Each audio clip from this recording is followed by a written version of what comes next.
don't care. Don't burn my freaking pan.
Hello, everyone, and welcome to Animal Advocates Radio Voices Carry for Animals, number 501 shows this evening and counting.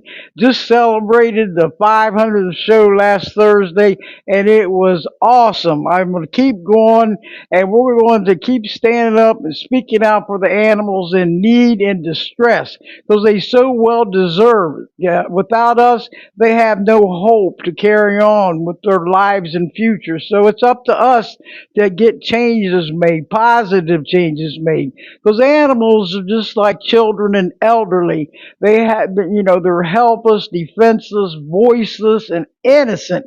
And we have to make sure that their lives are, living comfortably and at peace and get treated with dignity and respect. That's the main thing because there's so many out there of all these shows I have done over the years. I mean, it's not minor problems; it's massive. So we got to all come together and keep going. And the more of us that come together, we are better and together than apart. We have to keep contacting them state representatives and senators and try to get new laws enforced because that's the only way you can enforce on these animal abusers is stricter laws and harsher penalties.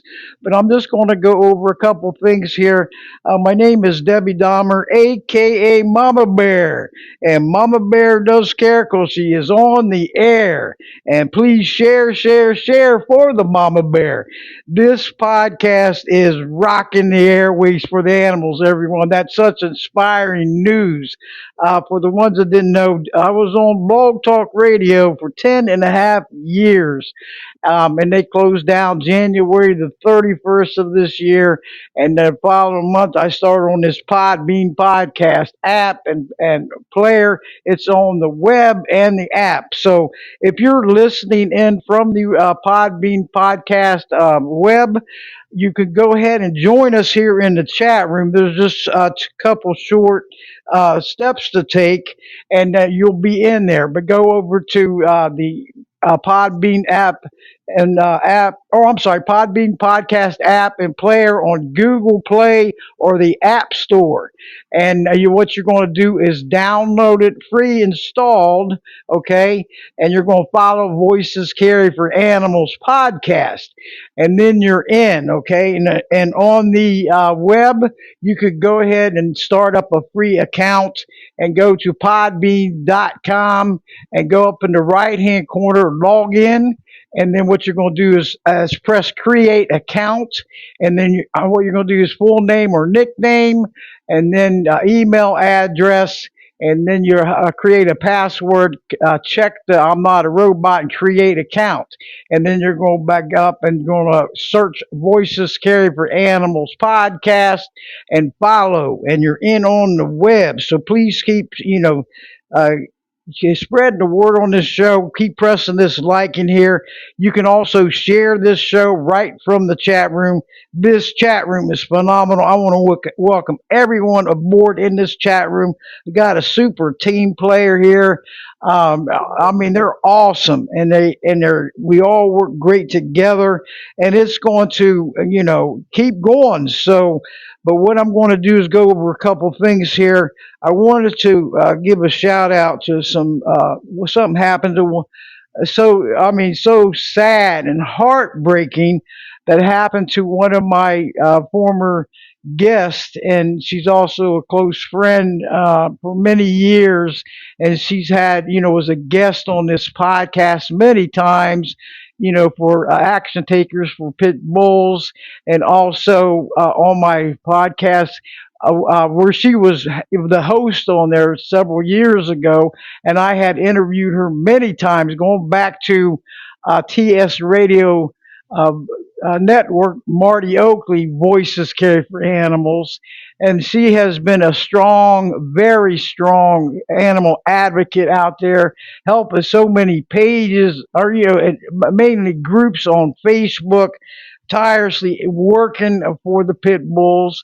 And but she had we had got some sad news that she had fallen and ended up in the hospital.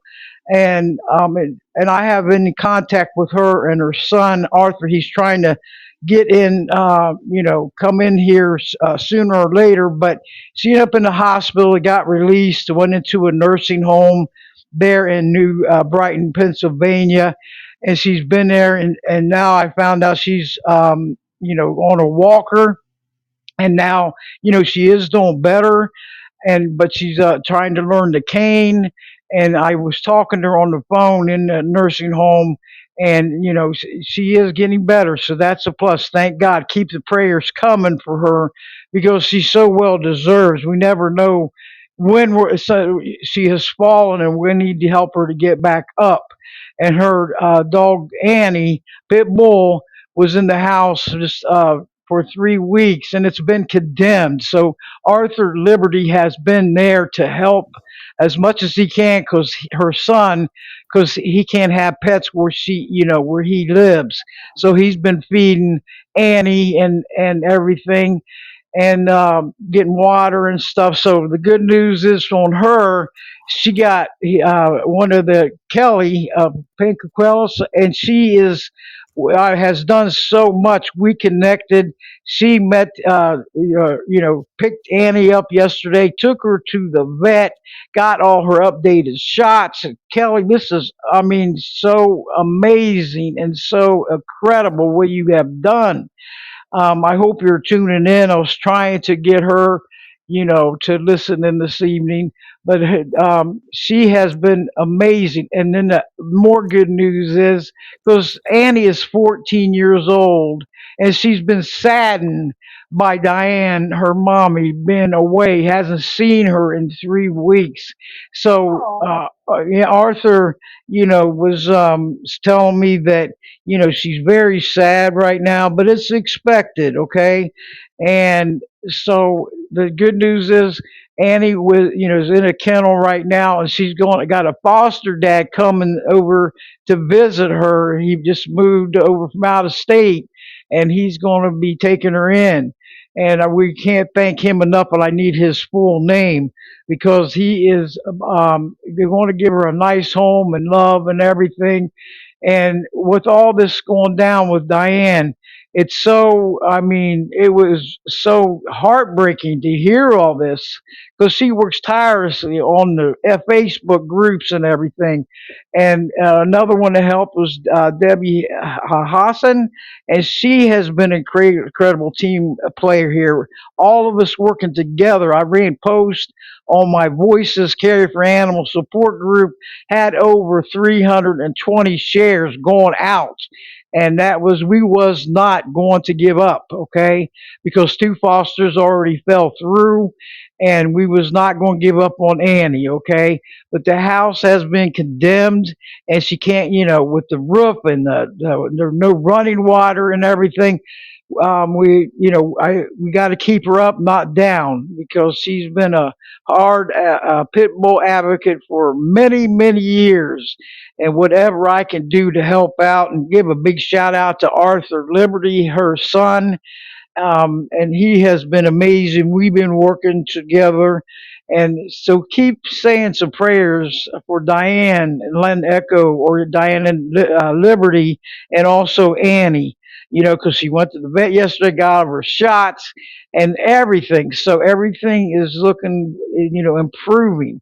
And wanted to give all her admins and the fur baby prayer that's helping out. Kathleen, I hope you're listening. McCurry, Zay, there is a list of here that's helping out and keeping her groups going, and I think that's amazing. And that I've been in contact with them to keep them informed, because there's no phones in the nursing home, everyone. So it's an obstacle course just getting to her. So her son was in, you know, trying to get going to he was heading over there. I got a text from him a while ago, and he is going to try to get her at least to listen or hook her up so she can call in, and that would be wonderful. Diane, we love you, and we're praying for you, okay? Because I mean, we know you've fallen, but get back up. And get a big shout out to Jeanette Allen out there in the Fur Baby prayer group.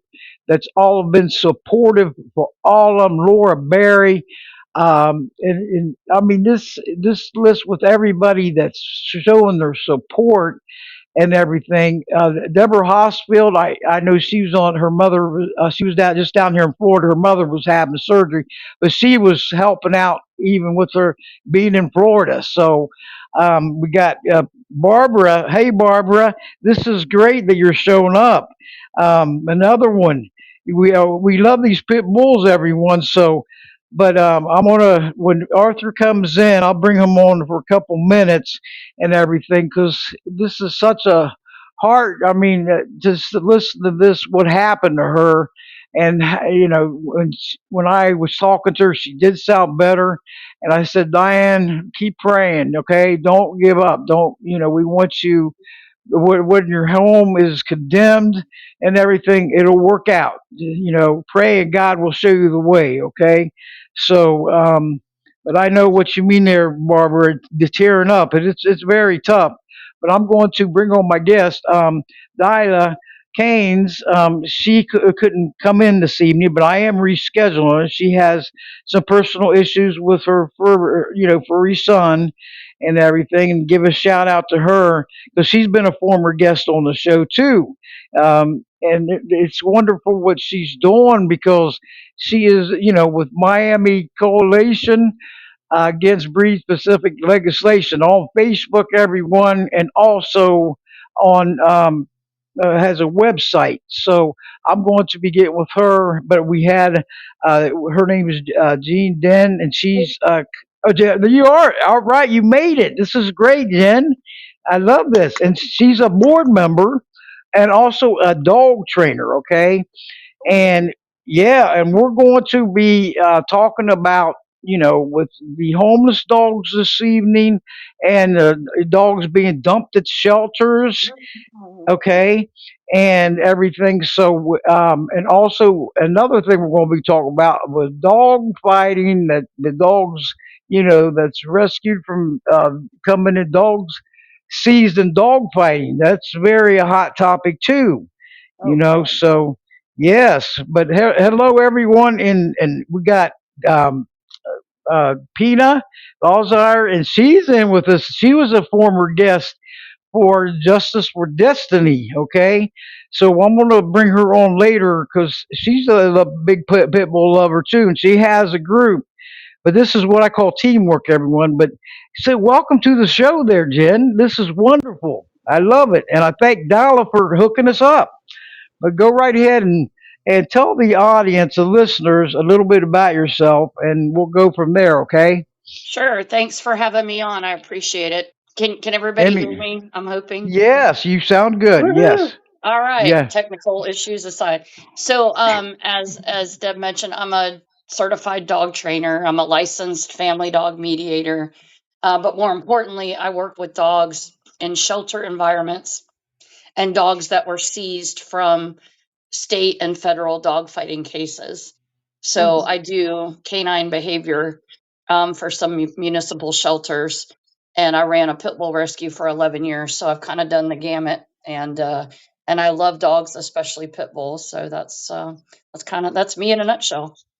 That is you, and thanks for all you're doing because every effort counts out there. Strong voices, strong leaders, and strong supporters leads to strong victories. Everybody, and it means so much to help them because pit bulls get the bad rap a lot, and it's not right. So we have to be there for them, right? But go ahead Yeah, that. and Go ahead. Sorry. yeah, yeah. But pit bulls. All the ones I've known, they're awesome. So and we have to be their voice, everyone, because they always get one dog bites, one of them bites, and then they take it out on all of them. And we hate to hear about getting somebody get bitten, but we can't take it all on all. And that's when the discrimination comes in, right? But if you want to get started and with the homeless dogs that's happening out there, we know it's over.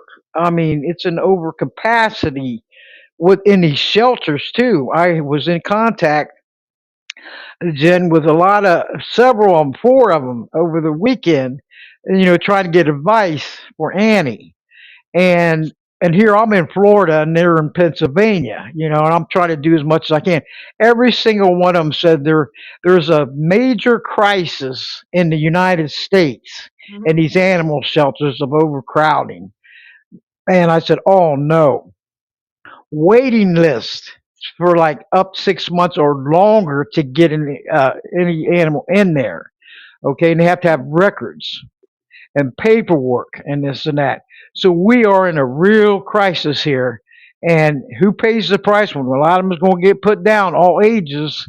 So we got to educate people, let them know this, 'cause this high inflation is not helping any matters any. And with these animals getting put down, all ages, it's so they don't have a chance without us, right? It's so sad. I heard that from every one of them I called. So it wasn't just like one or two or three, and these I see on the news feed where they're networking them, cross posting them, and they only have 2, 3, 4, 5 days to get them to safety, rescued or adopted or fostered, and that's not really enough time, right? Think about it. It's so sad. But go ahead and if what you want to bring up the homeless animals, and yeah, go right ahead. Yeah, so as you said, it's a nationwide crisis. It is not limited to certain areas of the country. It just isn't. I work with shelters all across the country and rescues as well. You mentioned shelters are overcrowded, rescues are too. And the big issue with that is a lot of the ways that shelters get animals out in the right way and to get them in good homes is through rescues. So if the rescues don't have space, then where are the animals going to go? Right? So it's a complicated issue. I've been asked this a lot. Like, why is this an issue? It's not one answer. That's the problem, right? So, Yep. you talked about inflation. Yeah. Prices of food, dog food. If you look at the price of vet care, it is unbelievably high. If you look at the availability of veterinarians to spay and neuter, it's off the charts. And if we sit there and preach spay and neuter, which by the way, I believe 150%, but you think about it and you finally get somebody that you've been working with, you've been talking to for the last 3 months, and you finally talk them into neutering their dog, right? Finally. And you give them a voucher and say, here it is, it's a free neuter. And they go to try to schedule the neuter, and the vet says, you're going to have to wait 6 months. What does that do? So there's a shelter vet crisis. I spoke with Dr. Julie Levy at the University of Florida shelter med program a while back and said, what can we do? Some Excuse me, I'm getting choked up. Some organizations are actually giving stipends for veterinary students to go, like bonuses, to sign up for shelter med. Um, and still, I mean, even doing that is great, but it's going to take a few years to get vets up to speed.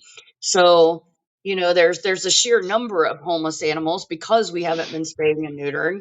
There's Mhm. families that are losing their homes because they can't afford to stay in them. There's just so many things in the economy. There's so many things in the world. I mean, look at our world. It is not the same as it was even 2 years ago. It's not. And it just makes it that much harder. And as you said, who pays the price? The dogs. But even more than that, who pays the price? I'm going to sit here and tell you right now, it's the dogs labeled as pit bulls over any other dog, because that's the most. If you look at the shelter, and the reason I got involved in pit bull rescue, the vast majority of dogs are labeled as pit bulls. I mean, they just are. We have too many of them, and I love them, but there's too many of them.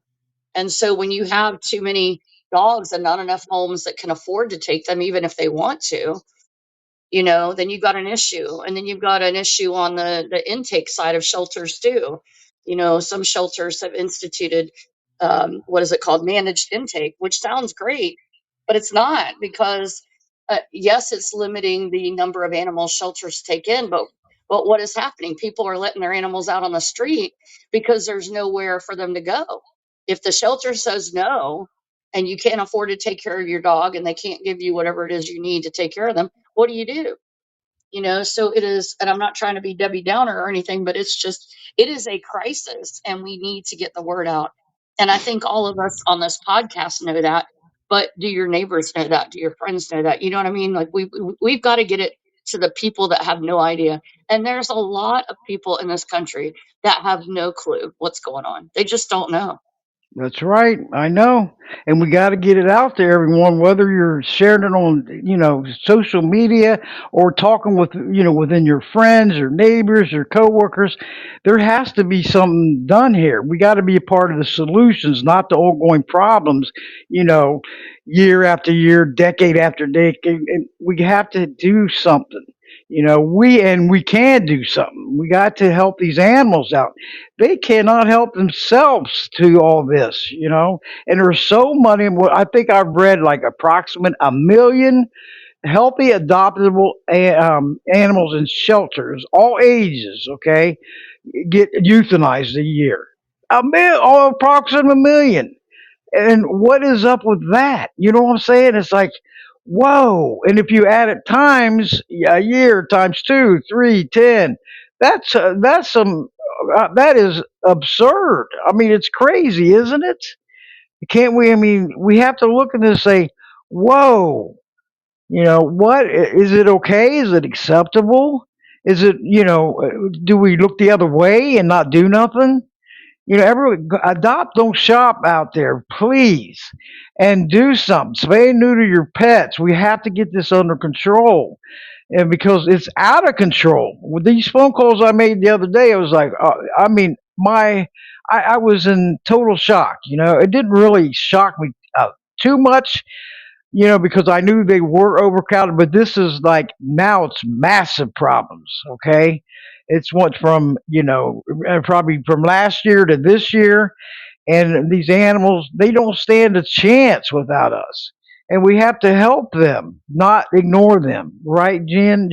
I mean, No, it's so that's right. sad, That's and right. And yep, Darla brought up a really good point. The offer to foster 100%. If you have an extra room in your house or even a space in your house, don't feel bad about a dog in a crate for a while. That's if it saves their life and it gets them onto a rescue, it's worth it 1,000,000% over. So the more fosters, rescues, and shelters have, the more likely the dog will get out alive. And don't we all want that? Don't we all that's want them right. to leave alive and be happy and live good lives?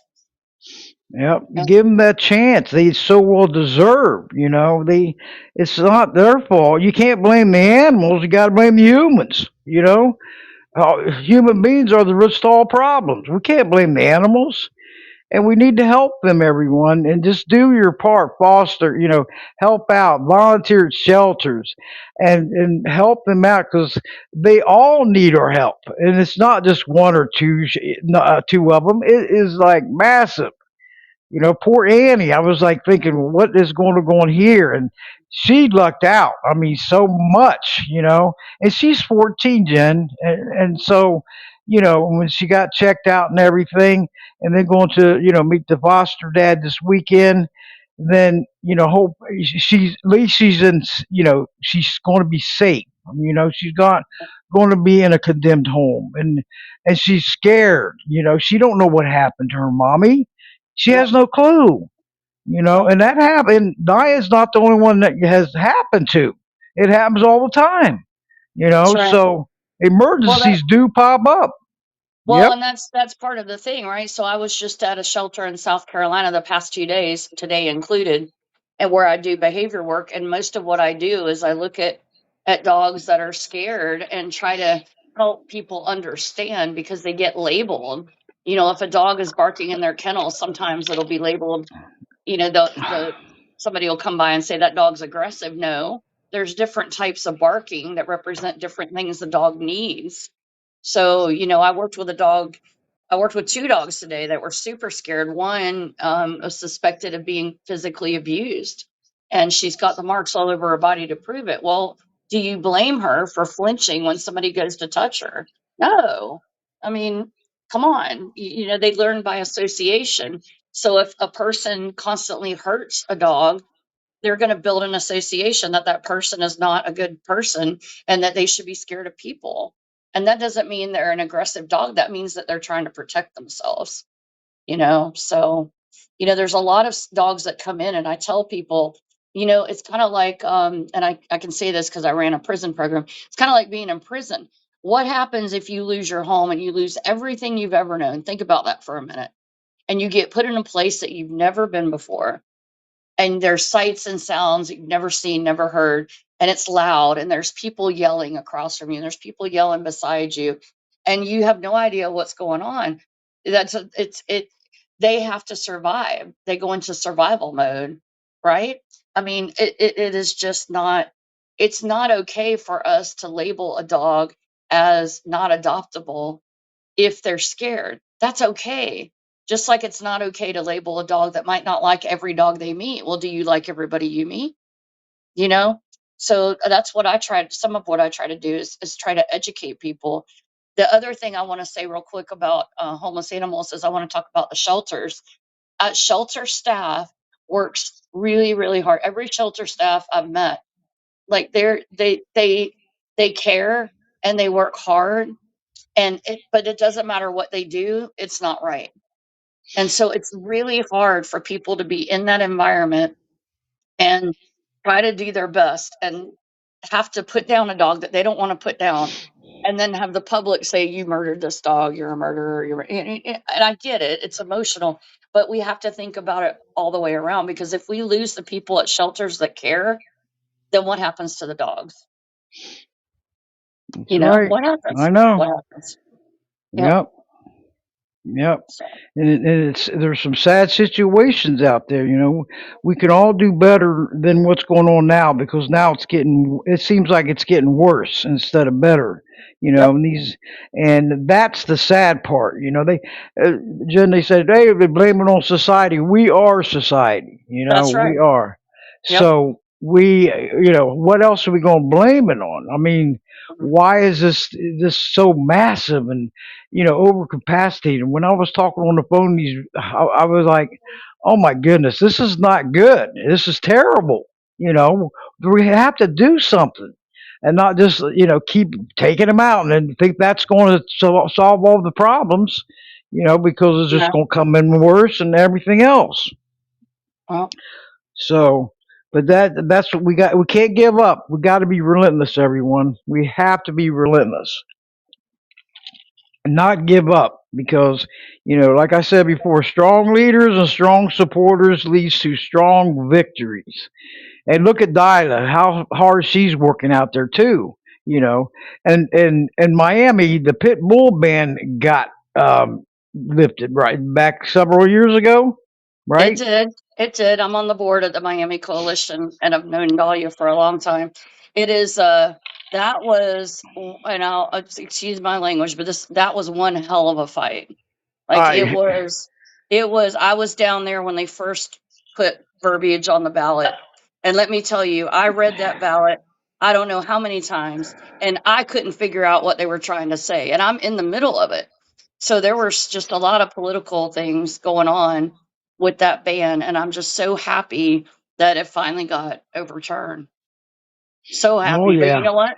That fight is not over. And even in the state of Florida, let me tell you, even though discrimination is illegal, there are shelters in the state of Florida right now, today, that are discriminating against pit bulls that will not let people adopt them out.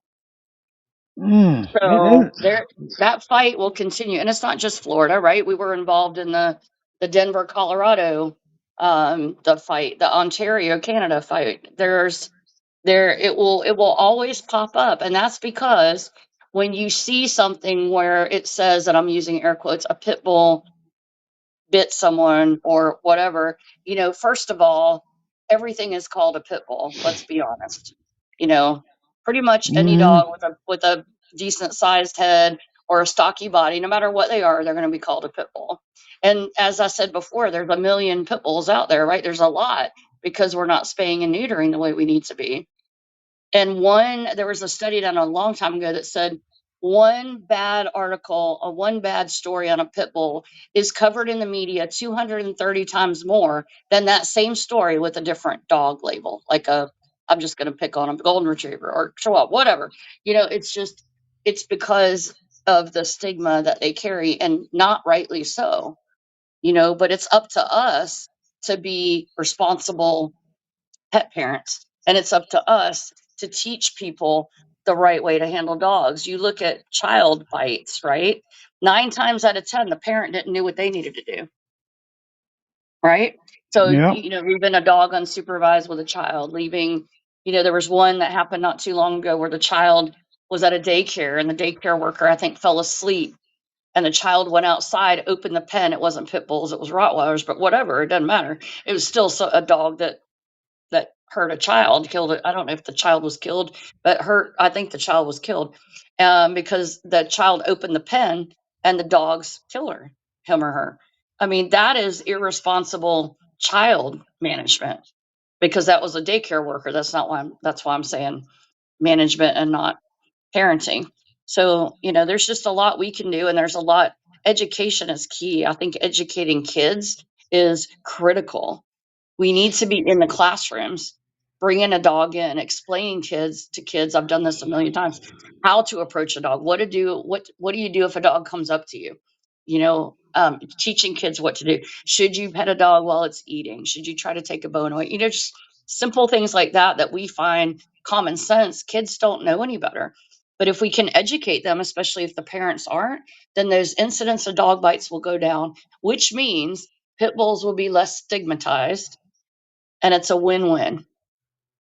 So there's just a lot that we need to do as a society to help dogs as a whole. Oh, oh yeah. Cause and like you were saying, would teach the children when you teach them young, just like with when I was growing up, I was with my brother. We were taught to treat animals with dignity and respect. We had pets and everything. I have never in my life abused an animal or neglected them. And when you teach them young about treating animals with dignity and respect, educate them. Education is the key, and they'll move through their forward in their life as an adult doing the same. And I look at myself now, I say, look at this. And I give my parents a big hug. My dad's deceased, but, I said, like, thank you for teaching me all this and having pets in the house, fur babies. And going through and look at me now, I'm an animal advocate, many years. And before I was an animal advocate before this podcast. And so the education needs to be taught in these schools, whether their families have pets or not. They should all know that, hey, this is the way, educate them, and oh, Jen, I love to see those photos when the children are reading books to the animals in the shelters. I mean, that's so heartwarming, isn't it? I look at it as like, wow, and spending time with them and just reading to them and getting close to them and that and education everyone to teach your children, just like everything else. When we bring these pets into our homes and adopt them and our fur babies, they are now our furry loved ones, and they got to be treated with dignity and respect. We have to take time out with them and spend time with them and treat them fairly. Teach your children that no, don't hit them, don't pull their tail, don't ride them. That's a no.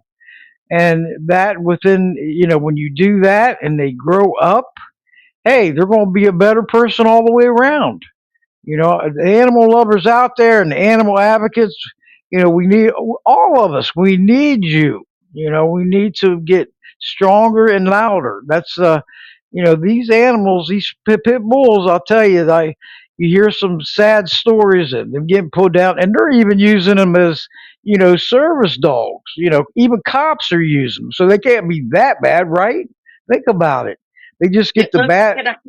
Yep, yeah, I just it's. wanna add on to that because you just said that they could be for cops. So, a few years ago, we had dogs that my rescue took in from a dog fighting bust in Ontario, Canada. If you Google the Ontario 21, you can see all about that. But one of them was a puppy that was born in the care of the Ontario SPCA, and he lived at the shelter for 2 years because pit bulls are illegal in Ontario. Okay. So this is a dog that was born at a shelter and lived at a shelter for 2 years, his whole life. He came to me in Florida. I put him in a prison program and quickly determined that he had ball drive that was needed to be a detection dog. Well, guess what? He passed his test and he became a certified narcotics detection dog. So I want you to think about this a minute. This dog came from a place where he was illegal to have just because of what he looked like and what he was called. Okay? So Mm. so that's where he came. And he comes to the United States and now he's a full-fledged law enforcement officer. And he had I don't even know how many busts of narcotics that he found. That is just an unbelievable story. Wow. Yes, Yep. it is. That Yep. is that is amazing. So, they got to give these dogs a chance. They can't discriminate. They just like with dog fighting. They are forced into fighting. It's not their choice. They get drove there or walk there or whatever. Get trained to kill, hurt. So it's not their fault. Okay, we got to, and then there's people cheering around, and I wish they would turn over a new leaf and help the animals out instead of keeping them always in harm's way, because it's not right. You look at it, it's like, whoa, people cheering them on, and they're in pain and agony, excruciating pain, and fighting each other, blood's coming out, and they're enjoying it. What is wrong with this picture, right? Think about it. I could never watch one of them dog fighting, when they're doing that, because and I look at it, I remember this one, this was years ago, and he had lost his, and I remember this so well, it was a total nightmare. He lost one of his eyes, and he was oh, Jen, it was terrible, okay? And I was like, why are there so many cruel people out there? What kind of answer can we give that to them? Where is there, it seems heartless and cruel and non-human. Why is there so many? And I've asked that question many times. Why they enjoy all this, this fighting going on, and making money over it. What kind of world do we live in? And they expect it to be acceptable, okay, to us to just look the other way and not do nothing, and that's not going to happen. I've had many shows on dog fighting and stuff. So, I look at it and I was like, they need to turn over new leaves, stand up for the animals, not put them in harm's way like that, and keep up what you're doing, because as a dog trainer and everything, and dogs coming in that I look at it, it's like, oh my goodness, what? why? Dog seized and dog fighting. I don't know if you seen through social media where they, have arrests going on. Glad they got arrested. And I mean, a lot of dogs and everything that been seized from in the dog fighting, that you can't arrest the dogs for doing it because it's not their fault, right? And you look and seeing and these people are just on the sidelines, just cheering them on, and they're in pain. It's them to death.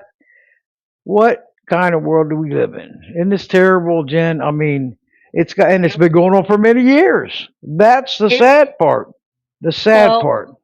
I mean, it's been going on for many years, and Mm, and this is again back to educating whoa. people. I just had a conversation with somebody about this, and they said they had no idea dog fighting was going on, and I'm like, dog fighting goes on everywhere, everywhere, Oh yeah. everywhere. There was just a case that was in the news not too long ago in Oklahoma where it was an ex NFL dog fighter, ex dog. Well, he was a dog fighter, ex NFL player that had 190 dogs seized as part of a federal dog fighting bust. I got the pleasure of meeting all of those dogs and got to work with them, and I'm still working with them. And as we speak, we are working on placing those dogs into rescues. I adopted one of those dogs. He's with me and he's amazing. And his name is Buzz Lightyear. Buzz Uh, Lightyear. Buzz Lightyear. That I is did a not good name him, one. but I loved it. He's got like a little underbite to end all underbites. But anyway, what the reason I bring that up, and you probably know this, there's a direct link between violence to animals and violence to people. So if there's somebody that's out there fighting dogs, you better believe they're doing something to people too. And every time there's a raid, whether it's a state, a county, or a federal, and I can speak to all three because I've been involved in all three many, many times, there are other illegal activities going on. If you look back at the Michael Vick case, I got to meet the USDA investigator that handled that case. And he did not go down. It did not happen that they went to his house to look for dog fighting. That is not how it happened at all. It was another crime, and I think it was his cousin or nephew or something like that. And I went to a talk that he gave at the University of Florida years ago, and he heard I was coming and came and talked to me before he spoke, and he said, "You're going to hate what I say, but just hang in there." And I said, "Okay."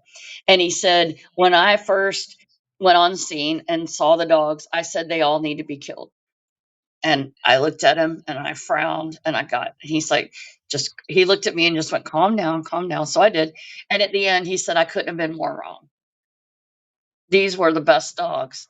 And so, I think it was drugs is what they went to the house for. And again, it wasn't Vic, it was one of his relatives.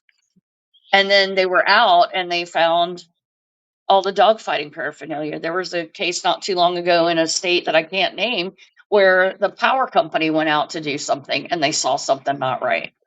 So, you hear this a lot. If you see something, say something. I'm telling you right now, if you see something, say something. You can stay anonymous. There are hotlines, there are tip lines. You can come to me, whatever. We can figure it out. But the more people, we're seeing more and more bust. I mean, look at South Carolina. I don't know if you guys are familiar with what's going on. I'm very proud to live in South Carolina because the governor of South Carolina has made dogfighting one of his top 5 priorities. That's Because of wonderful. that, Yep.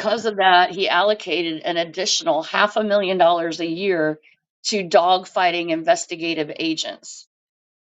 The SLED team, South Carolina Law Enforcement Department, was just honored by the ASPCA with an award for their work in dogfighting. And they have busted rings right, left, and center. And they are extremely compassionate, and they're taking these people down one by one dog at a time, one person at a time, one property at a time. And I'm hoping that other states follow suit. It may cost $500,000, to get those investigators, but look at what you're saving and look at what you're bringing in. You know, you've got all the money that comes in as part of those properties. You get, you get the animals free. That's incredibly, it's like invaluable to allow cut those dogs, because I've done it, from the chains on those dog fighting properties and bring them into an actual loving environment. That right there, I tell you, I've worked with the sled guys a while back when they asked me to help them with something, and the compassion and the how's this dog? How's this dog? Can you send me pictures? It was unbelievable. And I'm hoping that South Carolina is a model for other states. But people think, oh well, animals, people are more important. Well, you have to understand there's a link. Like I said, violence to animals, violence to people. Every single time you will find that. Every time. So if you come out and you handle the animal abusers, you're going to find the people abusers too. You're going to find the murderers, you're going to find the drug dealers, you're going to find all kinds of stuff going on, because they're not just fighting dogs. That's bad enough, but that's not. They're doing all kinds of different things. I know it is shocking, isn't it, on how much is going on out there from every angle. You look at that news and it's like, whoa, what is happening here? I mean, oh, it's terrible. And something needs to be done. So, like Jen says, if you see something, report it. You can remain anonymous. Be that animal's voice, okay? Because if you don't, I mean, it could die. You got to get it out of harm's way, just like a child or the elderly. Do something. Don't just sit there and look away, because you're going to feel better if you do contact the police. Make that report or whatever, how you want to report it, because that's what it's going to take. We need to get this stopped because of this. Like I said, we're heading into 2026 and we still have a massive amount of issues here towards these animals and stuff. They all deserve better. And with these pit bulls, you just want to see BSL disappear. It's not right. And they all deserve to, treat with dignity and respect. Give them that chance, because you look at life, and we're all on this earth temporarily, this crazy place called Earth temporarily, right? We can't say it's not, and we got to make the best of it. So let's do something, everyone. Your voice matters. Your actions matter. Don't look the way. Get on Facebook and share, share, share. Get it out in the news speed, because that like button and mad button and all that is don't serve no justice.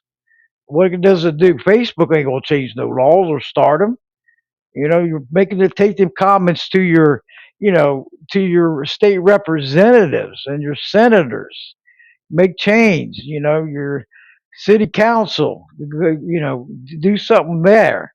Especially if there's BSL, because I know when Miami, and like you said, the island fought hard for that. I think it's just the 80s or something, as I remember, in the late 80s. It's been banned with pit Yep, bulls. that's right. Oh, That's right. you know how Yep. many years that is? I know Well, and she. Wow. it's been a Mm, long time, and what people don't, I don't know if they understand, is the ban on pit bulls. They actually went to people's houses and seized their dogs and killed them. Think about how you would feel if mm. that happened to you. They went in Oh, and took the dogs out of the homes and killed them, because whoa. not because of anything that the dogs did, because of what they looked like or because of what they were called, what they were Mm. labeled. That is like, that is so wrong on so many levels. Oh, it is. Can you? I mean, just imagine going through that. I mean, I Well, would. Dahlia went through that. Dahlia went Whoa. through it. Yep. That's Mm, part of what got mm, her to start all this, is that happened to her. She had them coming after her dog, and that's the mm, film. The Miami Coalition has a film called Chocolate, and that's after one of her dogs, and it's an inspiring film.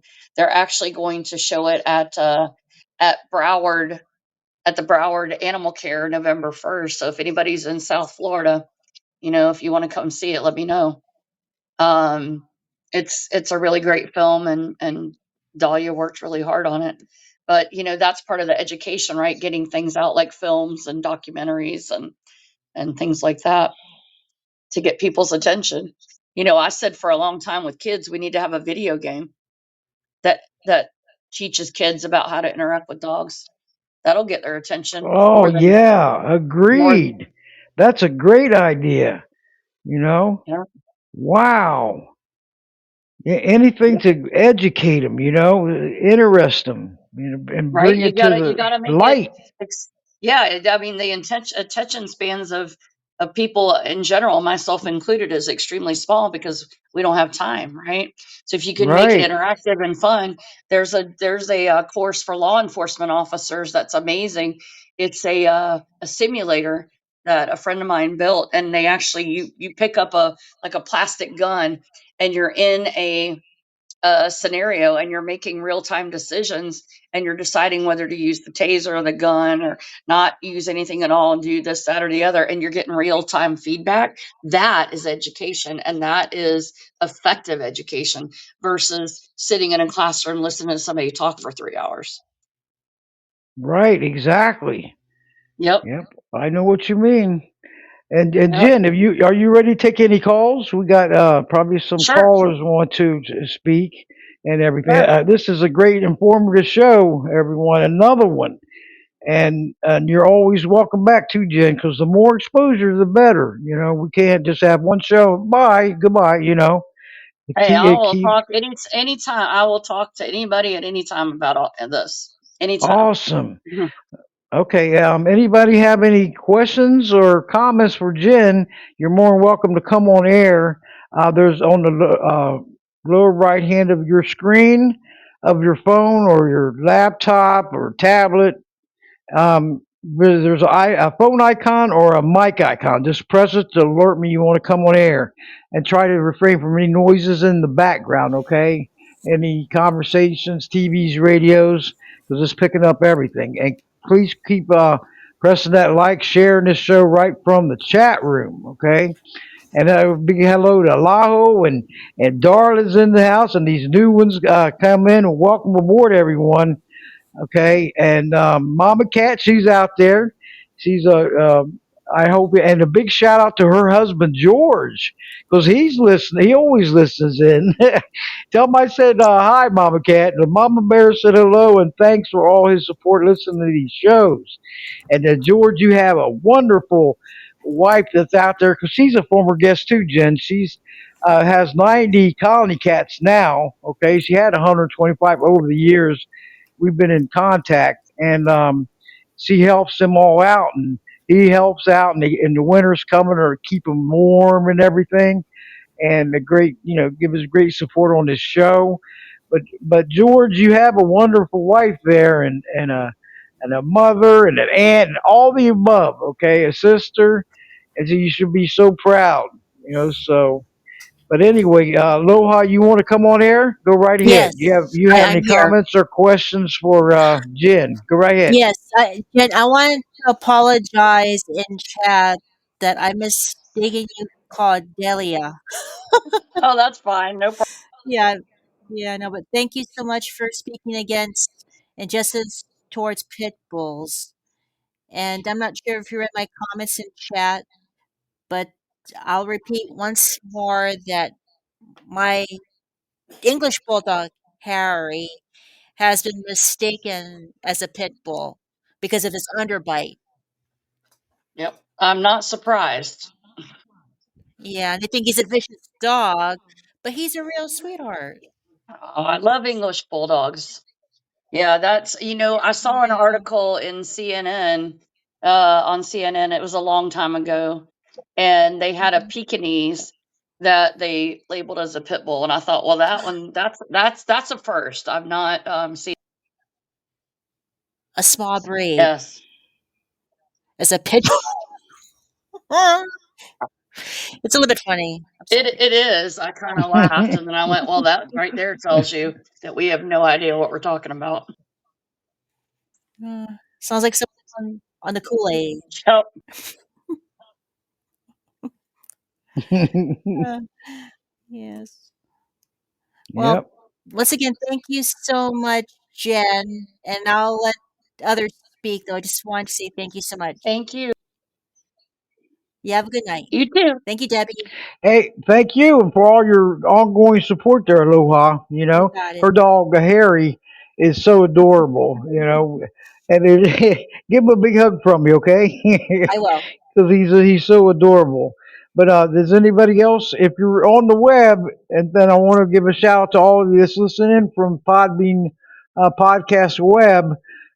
If you want to join us here in the chat room, you can just download the free app from the App Store or Google Play under Podbean Podcast App and Player. Install and then follow Voices Carry for Animals podcast, and you're in, okay?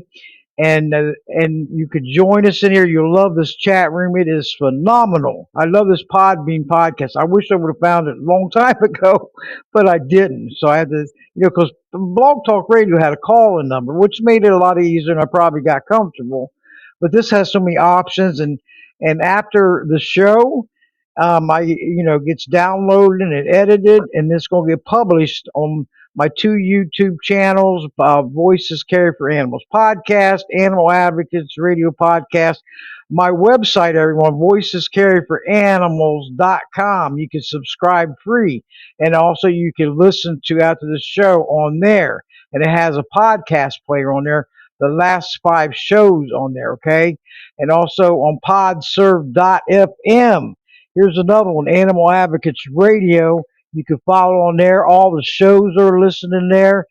And on Podbean, once this is complete, all my 300 and some shows from Podbean are on there that was transferred also from Blog Talk.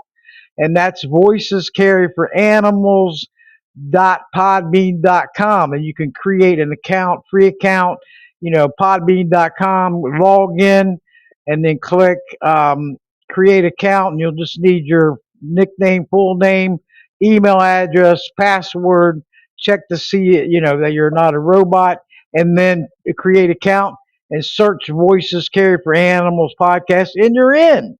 Isn't that wonderful? So keep joining, these numbers getting up in these podcasts, because all you followers out there, follow me, because every time there's a new podcast coming up, which is on Thursdays at 7 o'clock Eastern, you'll get notified on your phone at 7 o'clock. Hey, Voices Carry for Animals podcast starting up. Click to join. And that's modern technology at its best. And also, if you go to your Podbean app, there's a live link, and it's going to show all the current shows that's on live right now. Mine's one of them, and just press it, and you can join the chat room. But anyway, Peanut wants to speak on air. Peanut, are you ready to come on air? How are I you? am ready. Good. How are you, Deb? Oh, Heather, welcome to the show. I love when all you former guests come back in and multitask, and or the same with the same calls and come in. Thank you Yes, so much. ma'am. Oh, no, Yes. thank you for having me. Hi, Jen. Thanks for all you're doing. That's great. Actually, I'm currently an owner of 4 pit bulls and one Chihuahua, and we recently lost one, Destiny, which was a pit bull as well, back in March. So we would have had 5. But yeah, all of ours are rescues, and I have to say though, I've been on both sides because many years ago when I was living in Florida at the time, and I had a Pomeranian at that time, and was married, to my husband, and he was just getting home from work one day, and I let my Pom out because he was just pulling in the driveway, and he was all excited to see daddy and everything, and I no sooner did that, next thing I know, a pit bull came out of nowhere and started attacking my Pomeranian Oh, and shaking him like a rag doll. oh, I don't know how this dog survived, but he did. S- and he survived twice an attack by the same dog 2 times in 8 days. So 8 days later, um, my husband at the time was working on an entertainment center at our house. And, the dog was a little squeamish because of the tools that he was using and stuff. So I said, oh, let me just put him out back. I just chained him in the backyard or whatever, just to get him away from like the noise and stuff. And again, no sooner I did that, and I heard my dog squealing in the backyard, and I ran back there, and I'm like, oh my gosh, I'm like, Bear's being attacked again. So, my husband opened the door or whatever to try and, get Bear. I don't know how, but by the grace of God, um, Bear's collar came loose, and that's how he ended up getting in the house. At the same time, the pit bull ended up pushing his way into my house, trying to attack my Pomeranian, and we're trying to get this thing out of the house. I don't know how we did, but we did. At the time, actually, my husband ended up breaking his finger and getting 6 stitches because of this incident. So, so that's that, and at that time, I'm like everybody else, totally against pit bulls and stuff because I've seen it firsthand and what they can do and what they're capable of. Um, so with that, I mean, it turns out, I think it was Halloween, like not long after our second attack, the dog ended up getting out again a third time, and on Halloween, and I think it attacked another dog, and it ended up being euthanized because it was 3 times. It could have been a kid or something.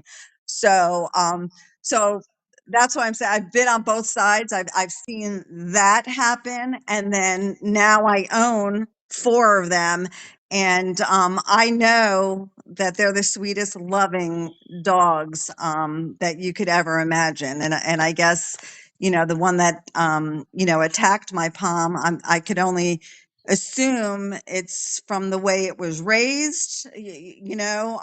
That's what I could only think of, because having the 4 that I have, they're the sweetest, gentlest, animals that you ever, they're so loving, and it just, so like I said, I've been on both sides. I've seen the sweetness, and then I seen the ugly.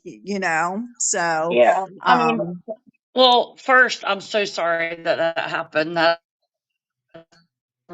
I know I've I have seen things like that, and it is not okay.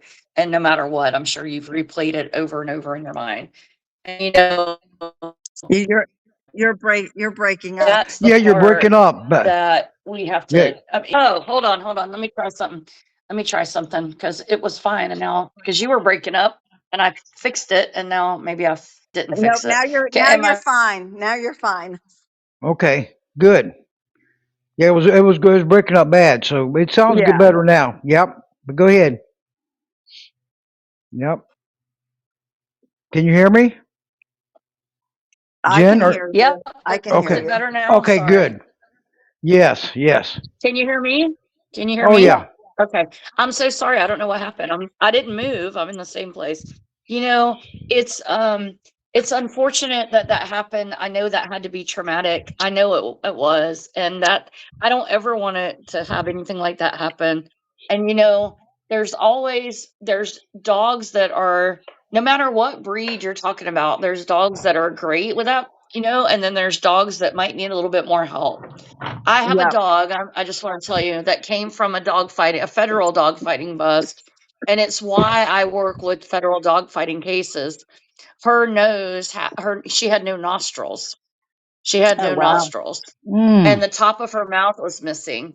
And I saw her on Facebook, and I thought, oh, that's just so sad. Somebody will take her in. Well, nobody did, and I got contacted by a big animal org that said, Jen, this is in your wheelhouse. Would you think about helping her? And and so I went and met her. Super sweet with people, not okay with other dogs. But you know what? That's what responsible ownership is all about. Would I ever take her to a dog park? No. Heck no. Would I ever would I ever let her run loose in a yard, without a fence? Heck no. She has a separate entrance and exit to my house. She has her own room, and she doesn't have to see another dog. And let me tell you, when I say we take precautions, we take precautions. So I am a responsible pet owner with this dog. And that is the reason why the federal facility let me take her. And so that is the problem when it comes to pit bull type dogs, right? So we can say all day long that we want everybody to be happy and safe and all that good stuff, and we do.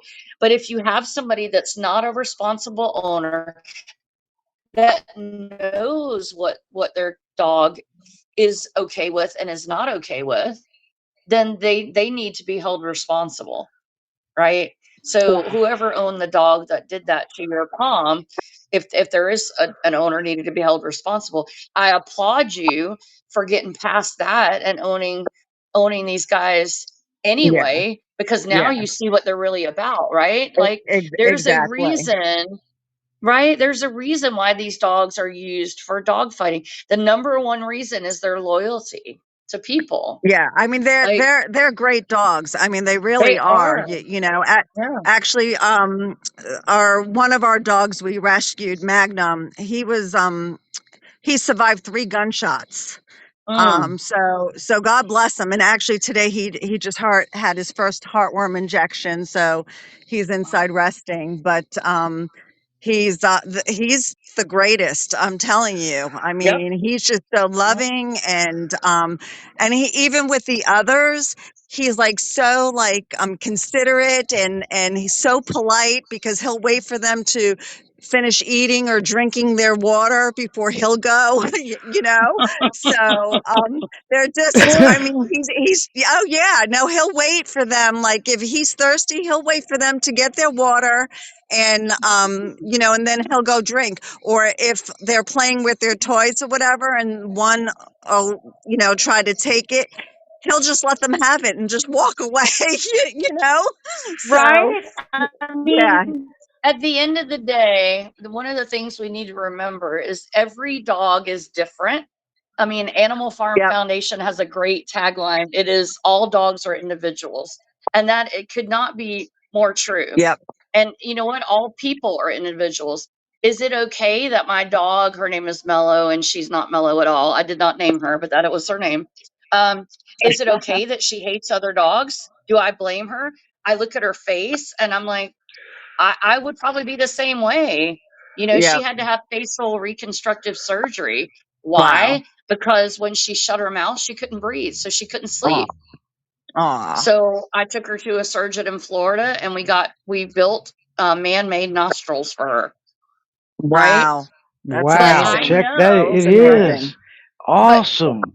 I know that she can never be with other dogs. I respect that. I understand that, and I'm never going to put her in that situation. And at the end of the day, isn't that what we should be doing? Just like Yep. we do with our Yep. kids, making sure that they're not put in situations that we know they're not equipped to handle. Right. Aren't we the protectors? Yep. You know, Well, yeah, I mean, we're the parents, we're the exactly. I mean, when it protectors. comes to Yeah. feeding, because some of them have Yep. a little food aggression, so I make sure they're all separate. You know what I Yep. mean? I avoid Yeah. any issues. So for that reason, Yep. and then once they're done, they're all together again, no problem. So Right. yeah, yeah, and You I manage do. it. It's managing the Yeah, situation that you have. Yeah, good. exactly. That's But awesome. getting That's awesome. back to actually the shelter problems, and you're right. I mean, you go to the shelters and the majority of the dogs are all pit bulls, every single one. Mhm. There's so many of them, and like I've told Deb too, here on one of like the social media posts, like for our county, every day you see somebody giving up their dog, like they Yep. don't have, they're moving, Yep. or they can't take it with them, or Yep. breed restrictions. And actually Mhm. just the other day on one of the social media sites that I follow, for one of the animal shelters, they had 98 dogs that needed to be rescued, I think, within a day. Otherwise, they were going to euthanize 98 dogs. That Okay. had to be, And Mm. was that Lifeline in Georgia? I think it was. yes, Yep. yes, yes, Yep. yep, And they yep. got them all, but I think one. I think they got him out too. Yep. Yeah, I mean Yep. I don't know about the other states, but I know here in Georgia it's a big, big, big problem with the overcrowding. I mean, all the rescues are full, all the shelters are full. And then actually here in Bartow County, I know the animal shelter here. There's like a big issue with the Bartow County Animal Shelter here in Georgia, that they started blocking the rescues. So they can't even help now because they're blocking all the rescue. It's a mess. It's a big mess, which is really sad. It's just sad Yeah, that. yeah. Sometimes the egos, and I'm not saying this happening at your shelter because I don't know, but sometimes the egos get in the way of helping the dogs and the Yep, politics and yep, at the end of the day, we have to remember we're here for the animals. So whatever we can do to help them, that's what we need to do. yep. I know. I mean, I only wish I can save all of them. Me too. Unfortunately, Me I too. I can't. I mean, we've saved six so far. That's So awesome. That's um, awesome. Thank Yes, you. yes. so, Yeah. so yeah. Awesome. So Yep. we try. We try to do what we Absolutely. can. So Just that's all you We one can thing do. I didn't mention. One thing I want to mention, but I forgot to say earlier, if anybody's interested in helping or learning more about dogs from dog fighting cases, we have a website called savethedogs.net. And please visit it, check it out, see what we're doing. Um, the issue with the dogs that are from cases, and I didn't bring this up, I know we're out of time, but I just want to talk about this real quick. Dogs that come from cases, whether it's dog fighting, whether it's animal cruelty, hoarding, whatever the case may be, sometimes they have to sit for months, weeks, years while the court battle wages on. And if they're sitting in municipal shelters, those are kennel spaces that other animals can't have. Right. So and if they're not in the shelters, we have holding facilities, and I work with one of them in the Carolinas where they keep dogs.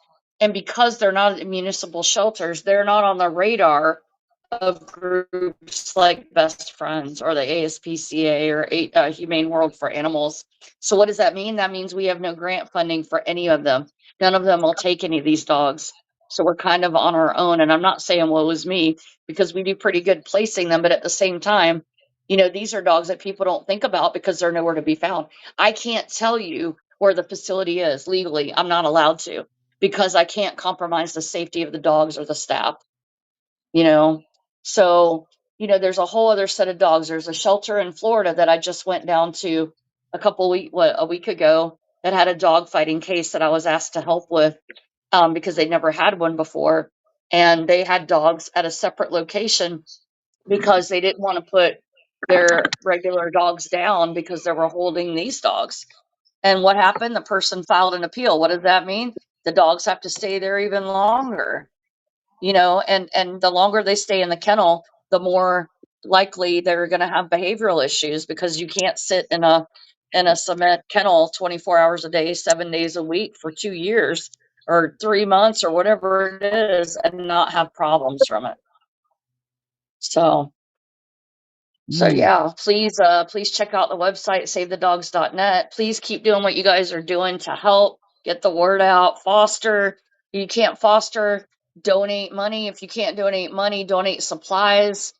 Some of our needs are like towels and sheets. I mean, it's crazy. Little things like that. Amazon wish list for the shelters. Call a shelter and say, what do you need? I guarantee you they're gonna give you an answer. You can help in so many ways. You can't do any of that. Pick a dog at a shelter and say, I'm gonna advocate for this dog, and make a flyer and put them out in your community at your Starbucks or whatever, the Lowe's or whatever, whoever will let you put the flyers out. There's so much that all of us can do. We just need to do it. That's right, and it doesn't take that long either. Just dedicate yourself, and you're doing something positive, a positive impact, not a negative one, a positive, and you'll feel really good after you get it. You do it, right? I mean, you can't give up. You cannot give up, and make better lives and futures for them. And your voices matter, your actions matter, whatever you can do, to help out. Because we're in a major crisis here, everyone, nationwide. And if you look at it, probably worldwide, so we're making voices heard on this podcast. So let your voice get in there. And Darla's leaving. And thank you, Darla, for all your going support. She's got a foster dog coming, and thanks for having that foster dog coming, Darla. That's awesome. So maybe I get you on the air next time. But anyway, and it's great, Pina, that you have participating tonight, and everyone. She has a group on there, Justice for Destiny, when we had a show together, and it's all archived. All these shows are archived, so you can go back and listen 24/7 and share them. A lot of people do miss them, and they want to go back and listen to them. So you have that opportunity at any time. You get up at 2 o'clock in the morning and listen to them, or listen to them and pull up another tab and go do what you got to do. And they're so very informative, educational, bringing awareness and prevention and how you can help out. But how's that petition there, Pina? Is it going? Is it getting any higher or Yeah, anything? actually, we're almost up to 5,100. So we're over our Wow, 5,000. Yeah. good, So we're good. Don't getting give there. up. Yep. Yep. Don't give up. The Nope. Yeah, but I'm gonna take. Barbara wanted to has a question and everything, or comment. Barbara, you press that, and you can stay right on air there, Pino. Okay. And Okay. I Thanks, Jeff. appreciate Animal Warrior Sister. You're an outstanding advocate like the rest of you. When we need all of you and all your support, and with this show going on, it's not the only thing I do. I try to help out multitask as much as I can. And it doesn't take that long. It's not that difficult. It cannot get any easier than help make changes in the comfort of your home, your computer, your phone, your copier, if you have a fax, and, make them calls or sign those petitions and share them. I see petitions going around and it says signed. And I was like, do 1 foot more to the right and put shared, share it and get more signatures, So, but Barbara, if you want to have any comments or questions, and thanks for joining us this evening, and I'll be getting back with you tomorrow on the phone, okay? And love to hear your voice on my voicemail, but press that phone icon or mic icon in the lower right hand corner of your phone to alert me. I seen it coming in, but it comes in so fast, and then I'll bring you on air if you can hear me, okay? And I'm trying to still getting. I hope Arthur Liberty shows up. That Diane's son that I've been working with to help Diane through all this with a lot of help, not just myself, but Kelly and Deborah. But she's flying back home tonight. But go ahead, Barbara, and send it through.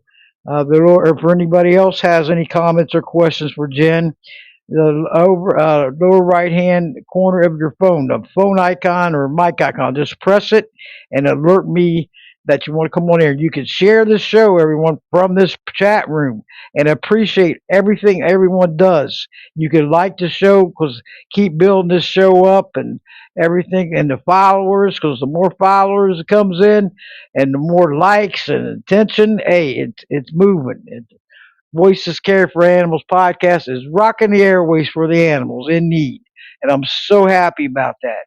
That's positive news. And I'm not giving up, and none of us other ones are either. So, but, and Peanut's out there. She's working hard. Mama Cat's out there. We're all out there working hard. And it's worth the time. We know we're not spinning our wheels. We are relentless, proactive, and optimistic. Don't give up because we are the animal's only hope to carry on.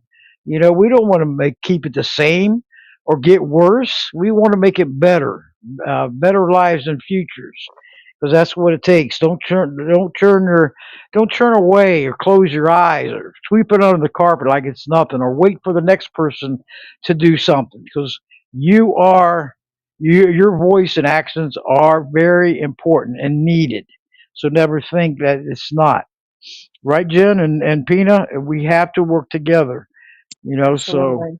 yes, we have to work together. And then the stronger we become, because Mama Cat, we are strength in numbers. And We are. that she always says that. But Mama Cat, you want to speak? There she is. I know you was out there roaming around. And a big shout out to my mother, Pat Dahmer, too, aka Moose. You don't look like a moose, but it's another name for Mom. A beautiful woman inside and out. My best friend. Thank you, Mom. But go ahead, Mama Cat. Thank you for all your support. Oh, you know it's a pleasure to be here. Yeah, I I know that. I don't know a real lot about some of the topics that Jen's been speaking of. I do know a little bit about breed specific legislation, which we're still fighting all over the state. We've got a lot of them lifted, but there's always more work to be done on that front. I was curious as to how Jen got involved in the pit bull advocacy because I don't think she really said yet. If she did, I missed it. No, you're very, very, very observant. I did not say that. Um, I got let's see, my husband at the time wanted a pit bull. This was many, many years ago, and I, like most people, was like, no, I'm not doing that. Pit bulls are horrible, blah blah blah, because I believed what I read, or what I heard, not what I read. And I started doing some research and decided that that was not the case. These dogs are fantastic. And so got my first dog, and her name was Sugar, and she was sweet as pie. And I loved her to pieces. And the more I got involved with her, and the more I loved her, the more I wanted to help more animals like her. So I went to my local shelter and walked up and down the kennel runs and saw pit bull, pit bull, pit bull, pit bull, and I said, should start a rescue. And so that's kind of, or I said I'd like to volunteer with a pit bull rescue. Well, there wasn't one in my city, so started one, and the rest is history. Almost 20 years later, I'm still here fighting for those dogs, and I'm Wow, so glad I did. Yeah, great check that work. out. Great work. Yes. Yeah. That's what you call dedication. Not give And up. I have a Involvement. question for you as well.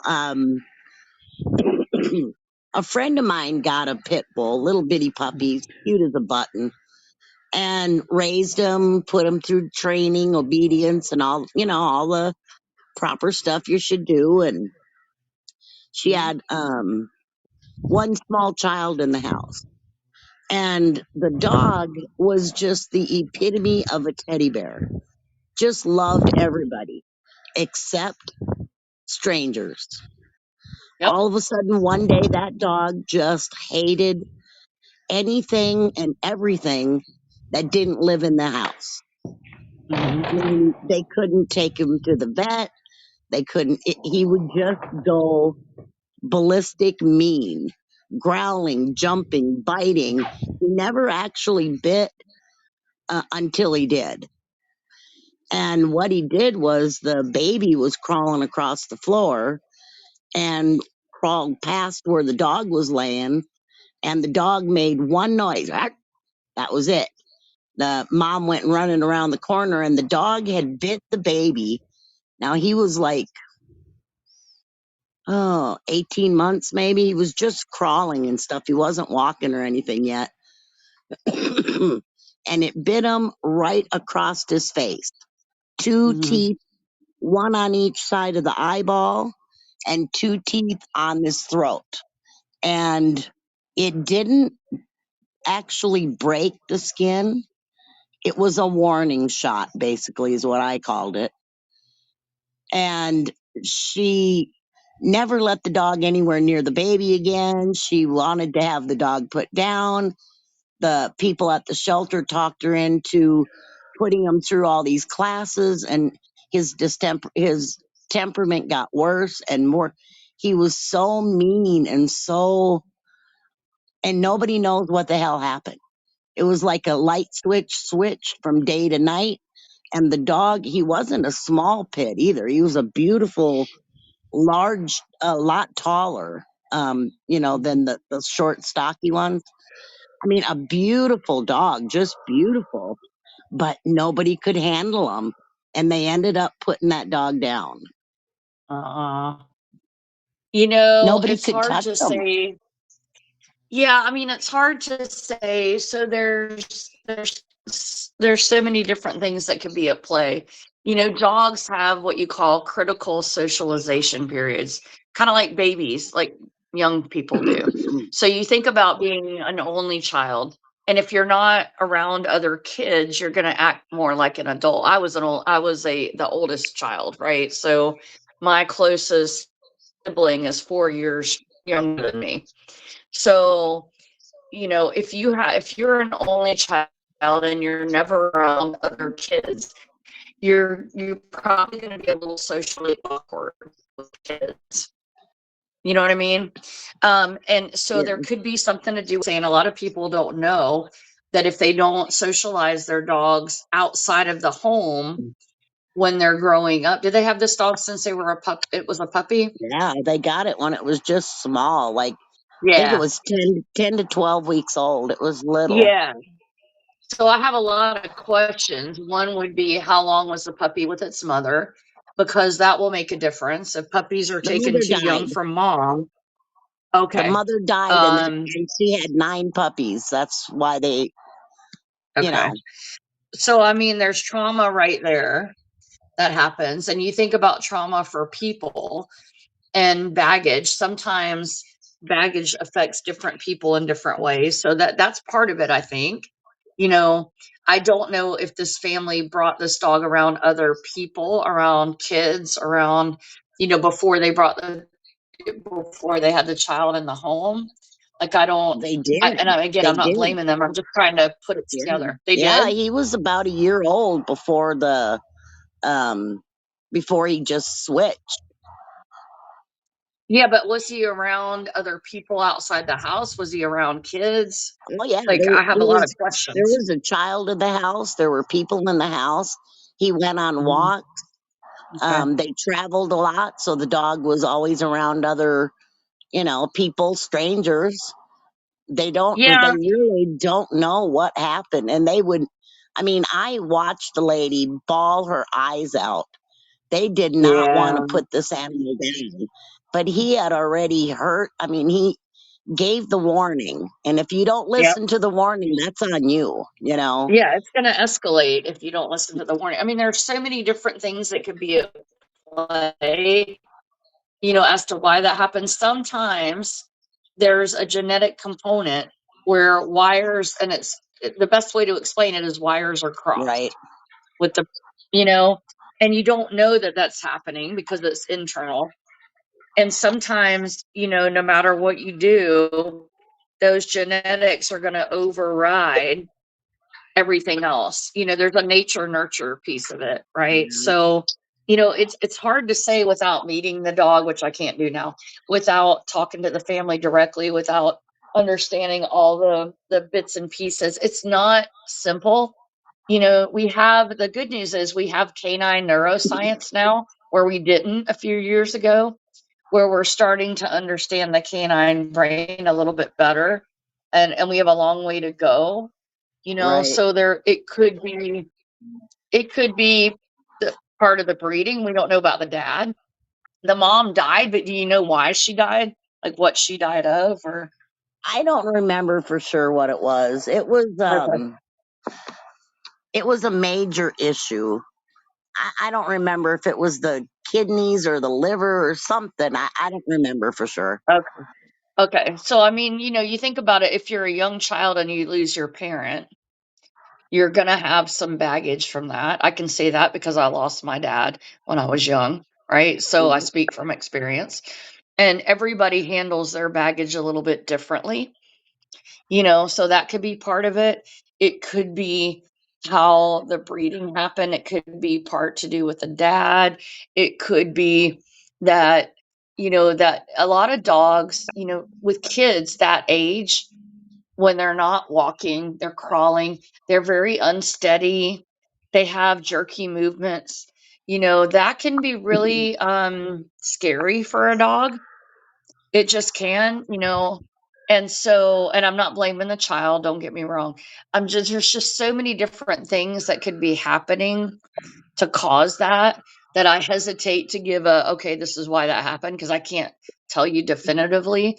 But I can tell you from working. I work with Dr. Crosby, who is a world-renowned canine aggression expert on some fatality cases.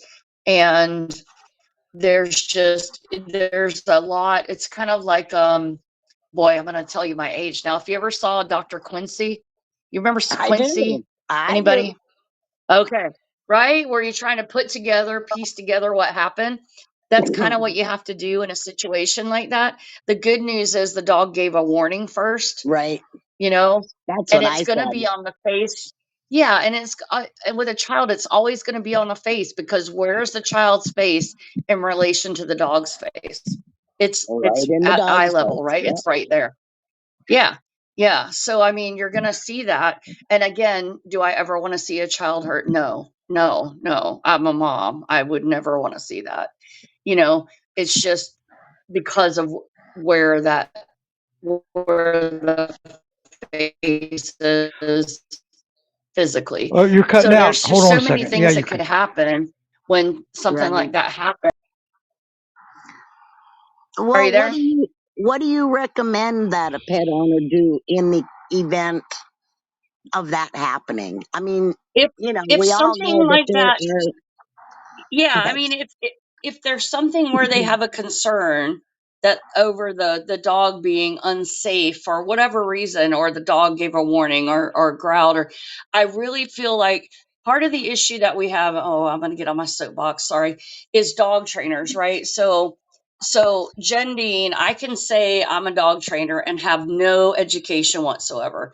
I can put a shingle on my roof, put a website up and say I'm a dog trainer and not have any idea what I'm talking about. There's no regulation on dog trainers, but when I say this, understand that's where it's coming from. Right. I Yeah. think somebody that has an issue like that needs to go to a qualified dog canine professional, right?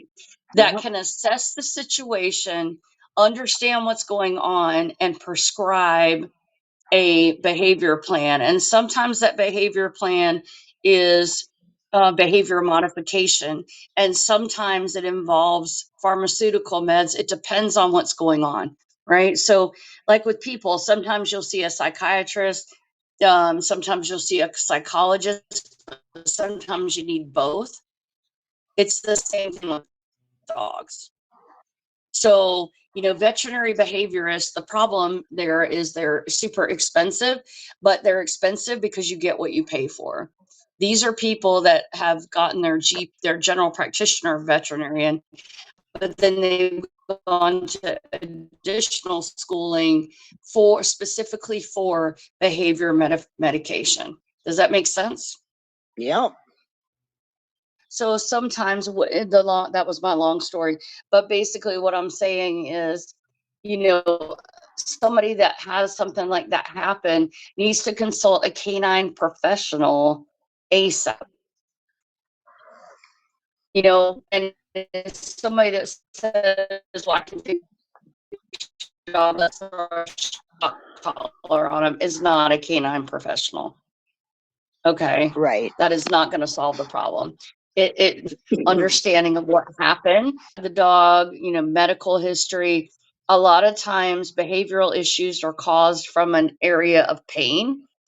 Think about it. If I'm not feeling well, I'm probably going to snap at people. That's just me. Um, and so dogs can do the same thing. So there's things you have to rule out. Is it medical? Okay, it's not medical. Let's talk about this. So there's a lot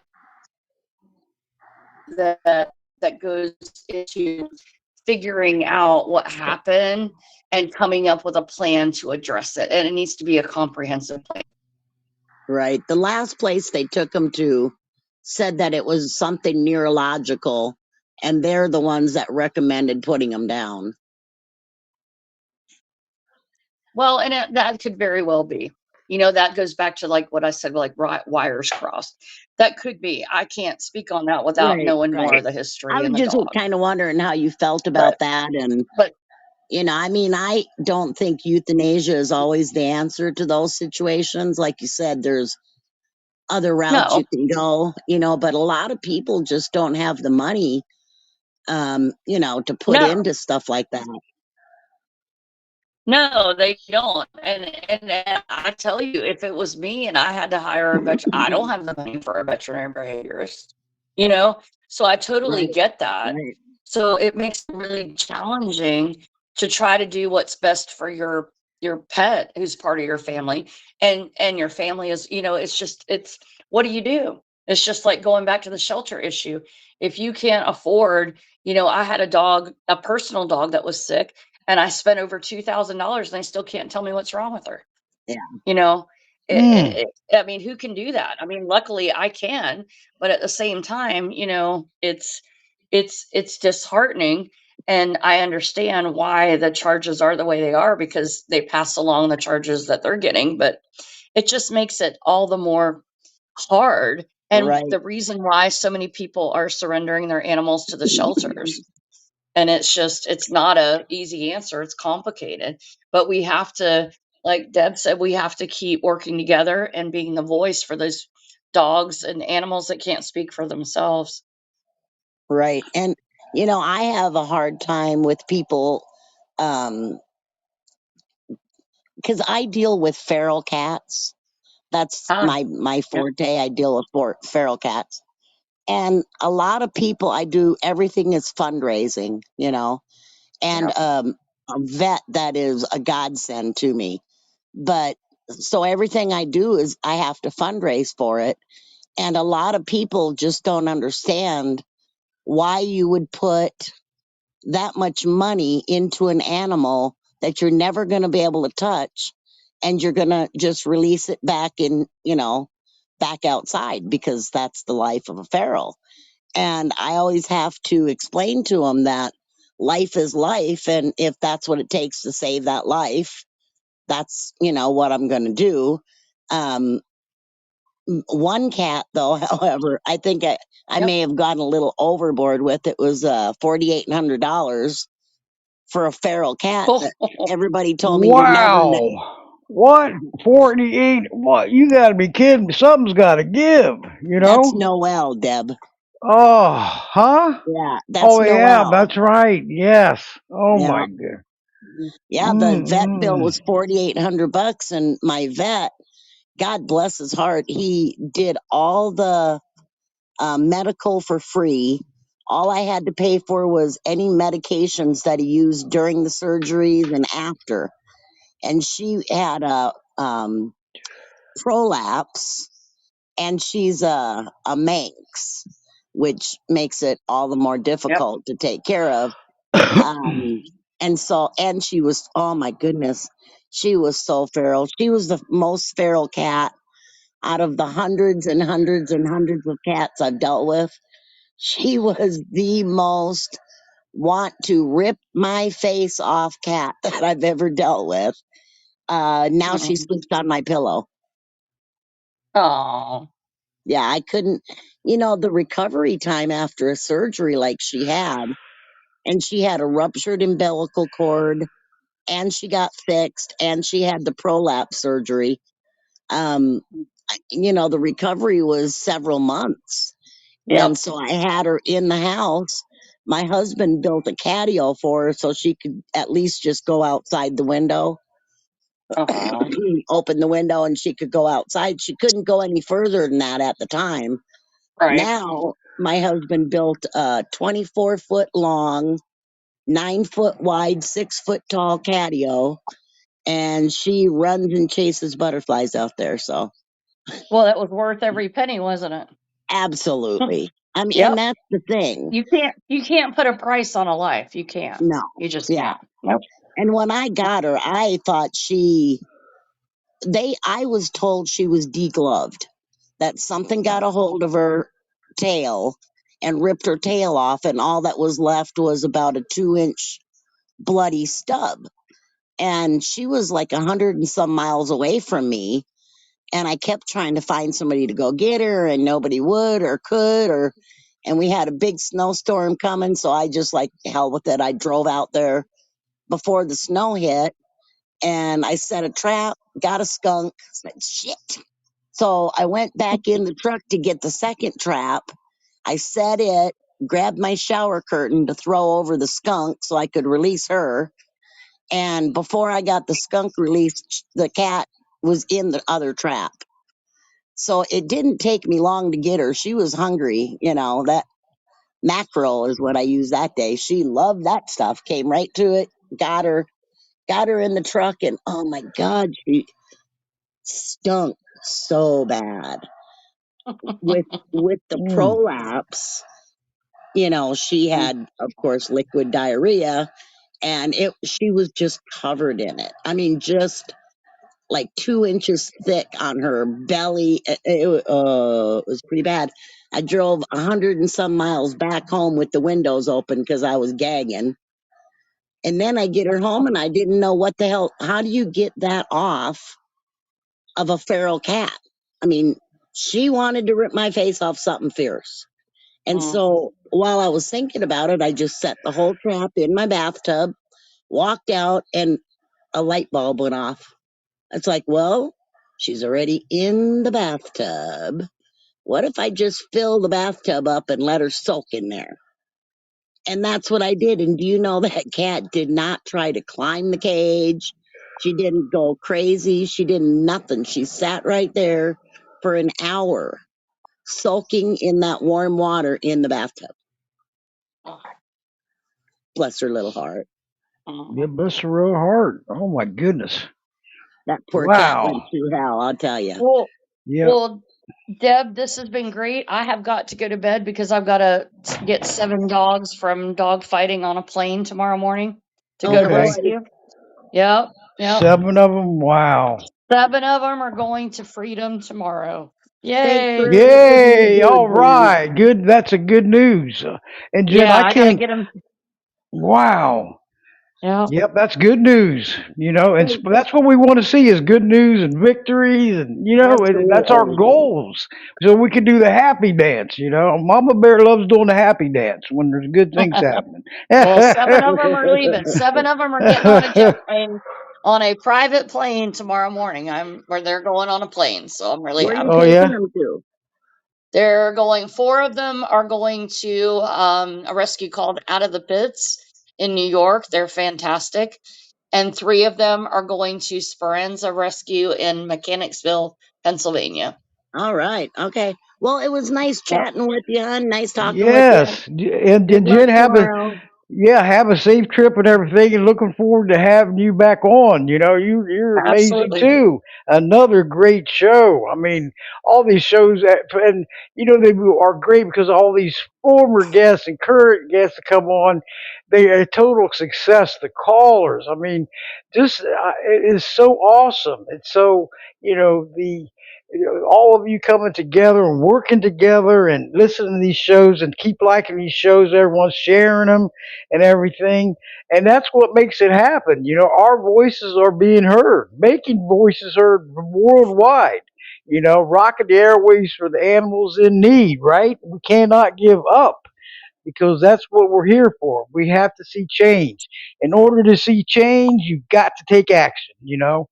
But Jen, be in touch with you. Another shout out to Dyla. She couldn't make it, but I'm rescheduling her, okay? And I'll let you know when it happens, right? And then you Yep. could join us again. I'm always welcome guests. All guests come back, multitask. Join us on this show, just like Peanut did tonight, and Mama Cat, former guest. It's awesome. I love it. That. I believe in teamwork all the way, working together. So but I'll be in touch with you, Jen. And thank you so much for stepping in this evening. Another great show. and we're Thank wishing you best you. luck and good luck tomorrow and safe trip and all that. That's good news. Thank you.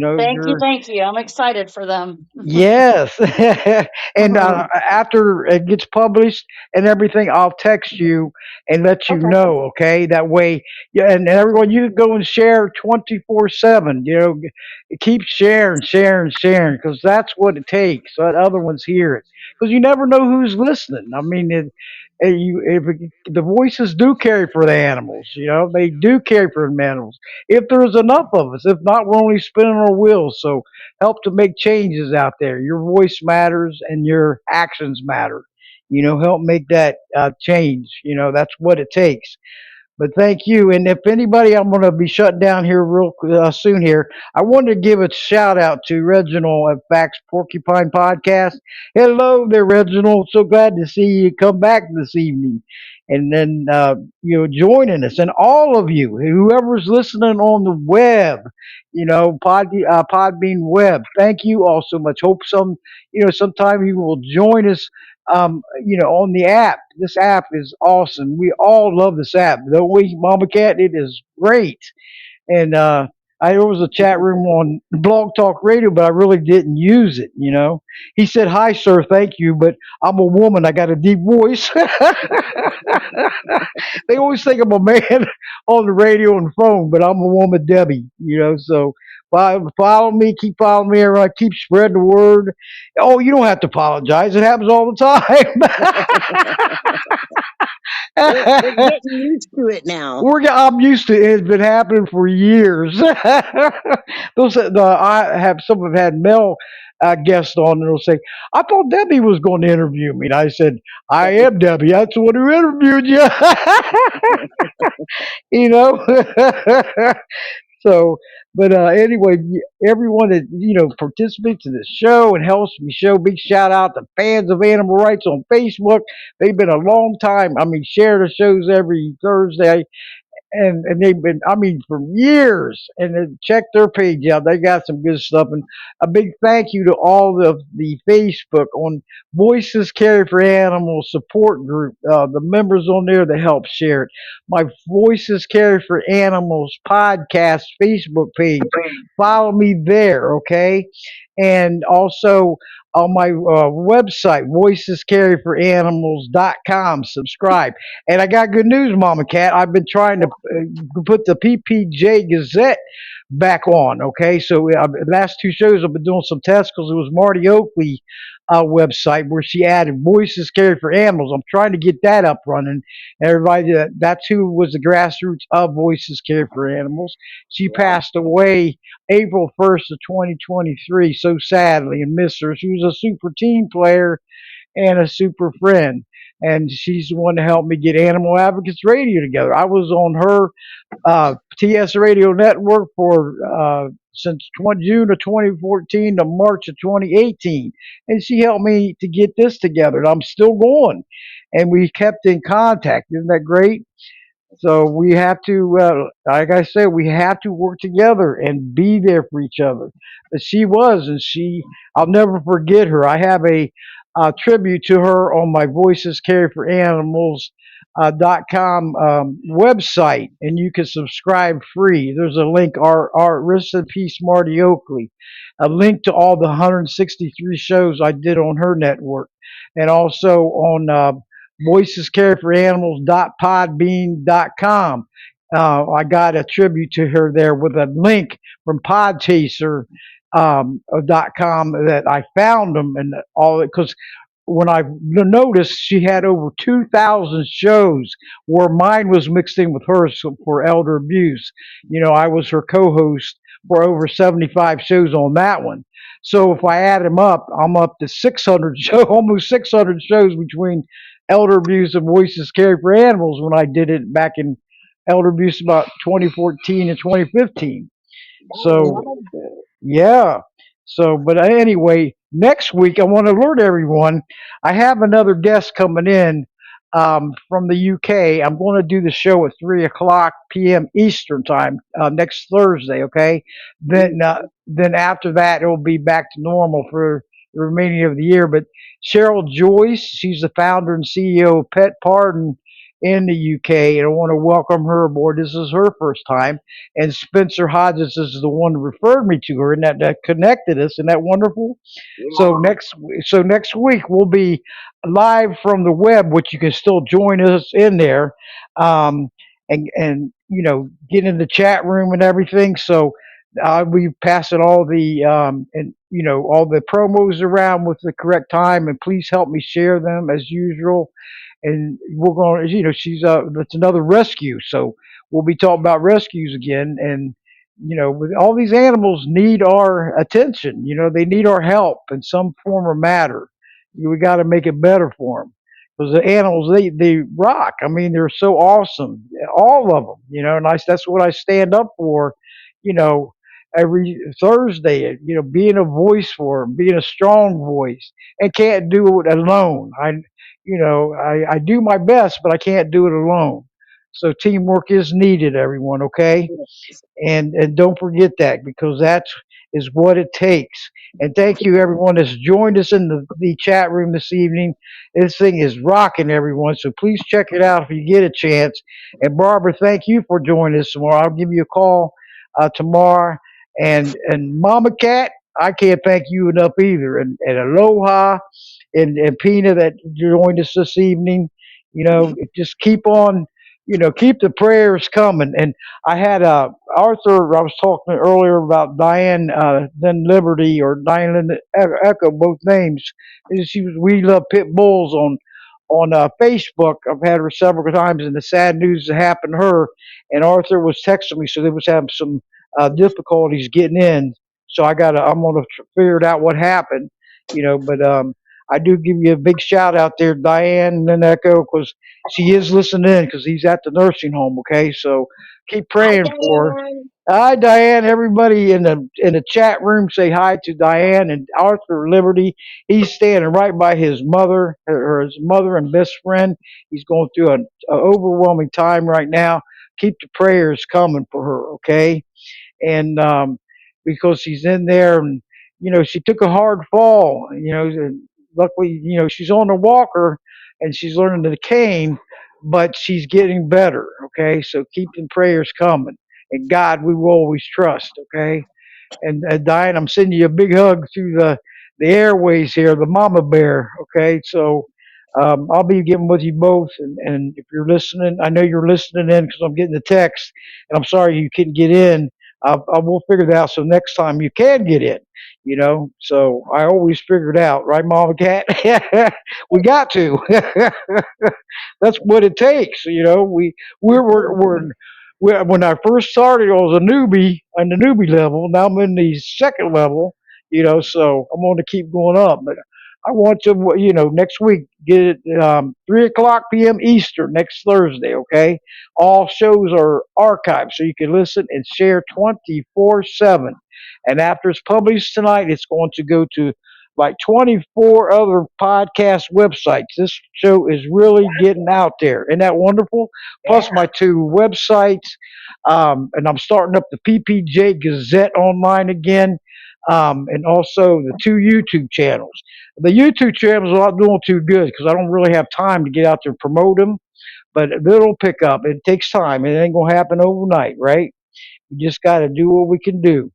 And but the downloads, where people go back and listen on downloads on podserve.fm under Animal Advocates Radio. Tyler from there has helped me from the beginning because I didn't have a clue what was how to start a new podcast or anything like that, or because they give you a host website too, is podserve.fm and Podbean also. So the one on Podbean, Mama Cat, is after it gets published, it's going to hit the PPJ Gazette. All I got to do is go in there, edit it, and then bam, it's gone. Isn't that wonderful? Good news. And that's what Marty would want. Marty Oakley, may you rest in peace. I wish you could was here to see all this good news and how it's, it just has exploded, right? I mean, it's like wow, this is awesome. But Yeah, I, we but would be proud. yeah, so, but she would be so. I mean, it would freak her out to see how it's going now. It was going great on Blog Talk Radio. Don't get me wrong, But now, a door closed and a better one open. There's Well, always such that word as better out there. I was proud of Blog Talk, but it's sad to see them close down. But this door right here, man, just went poof. Voice is scary for animals, like bam, blew up in our thing. So, but all thank you, and thank you, Moose, aka Pat Dahmer, my mom. She's listening in. Love her to death. Best friend and mother. She's awesome. She got a heart of gold. And Mama Cat, yeah, you tell your hubby he's listening in that I said hello and thanks for always tuning in, okay, and you being would there. think. Yeah, so and Skylar too and Allie because they were guests one time. Remember that with Yep, you, and they yep. got on there and they was I think he was 10 years old and she was what 8 or something. I This think is she years was back. 8. Yep, 8 and 10 they were when they Yep. started. Isn't that great? All right. Hey, Reginald, thank you for tuning in, okay? As it's awesome. I believe in teamwork all the way, getting the word out there. But keep following me, everyone. Hope you all have a wonderful evening and a relaxing evening, and hope you join us next week. Because, hey, we're going to be here every week. And then when December comes, we're going to close down for a month and then come back in January. That's I'll still be advocating, but taking off for Christmas and getting ready for the new year and everything and celebrating Christmas. That's my favorite month right there. It lights up. People are the nicest around, aren't they? It's all the gatherings and everything. But thank you, everyone. And Mama Cat, you ready to rock and roll, Mama Cat? How You are know you? I am. Hand in hand, united we stand against all animal cruelty and neglect across the land. Good night, everybody. God Good. bless. God bless everybody, and I hope you join us next week because it's going to be another great show. Okay, and no doubt in my mind. And when we come together like this, it gets our voices out. We inspire each other to take that action. In order to see change, you got to take action. No questions asked. Right, Mama Cat? That's what it Nothing takes changes if because we don't make changes. that's right. And may God bless you all, and hope to you tune in next week, okay? Because all of us are needed to help the animals out. Can't do it alone, right there, Mama Cat. That's That's that's right. what that's what it takes. You know I'll And be here. oh yeah. So, but anyway, thank you all for joining us. And remember, let's stop BSL and help them pit bulls out because they got such a bad rep. Give them a chance. But good night. Thank you. Good night, Debbie. Love ya. Good night. Thank you, Mama Cat. Meow. Meow.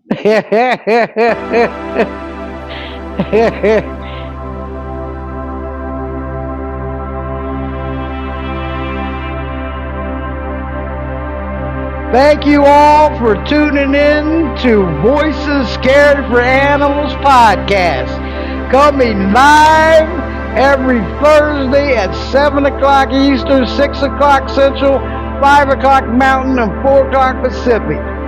Live stream. Appreciate you all. Thank you. Night, Mama Cat. Night to all of you.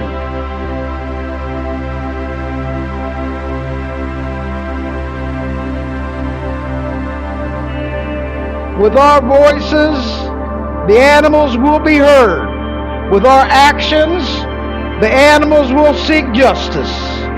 Good night, everyone. Mama Bear hugs to all of you.